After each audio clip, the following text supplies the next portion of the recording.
Would you like to comment on that? Unang-una, gusto po natin kamustahin si Senator Pia Cayetano. Kamusta na po ba, Senator Pia Cayetano? Dahil sa tuwing nagsasalita siya very recently, ay lagi siyang parang hinihingal. At hindi natin alam kung excitement, anxiety, pero siguro napansin niyo rin na medyo hingal na hingal si Senator Pia sa kanyang pananalita. Well, anyway, kung yun ang kanyang suggestion, siguro hindi niya na kailangan magbuto sa iba. Maaari naman siguro itong gawin. But sinasabi niya na ang Pangulo ay suportado ang majority. Nagsalita po ang Pangulo. Sa isang panayan, kung tayo nagkakamali ay sa kapihan, sinabi naman niya na kung anuman ang isinasagawa, ang nagiging desisyon sa Senado, ito naman ay kanyang susuportahan. At ito naman, ang desisyon naman, ang nagwawagi lagi ay kung anong sinasabi na majority.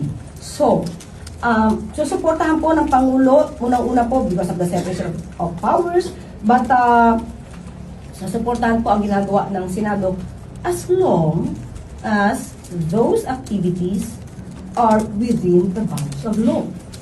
So, di naman po niya susuportahan ang desisyon ng majority kung ito ay mayroong pag-uutos para sa isang lock and load order, ang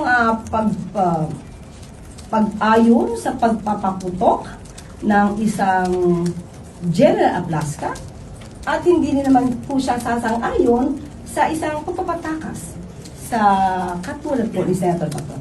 Mga gawain malamang na mayorya, pero hindi po yan sasang-ayunan ng Pangulo. So basta tama lang po at naaayon sa batas, naaayon sa proseso, na naaayon sa jurisprudence, yan naman po ay susuportahan ng Pangulo. Next question po, Tristan.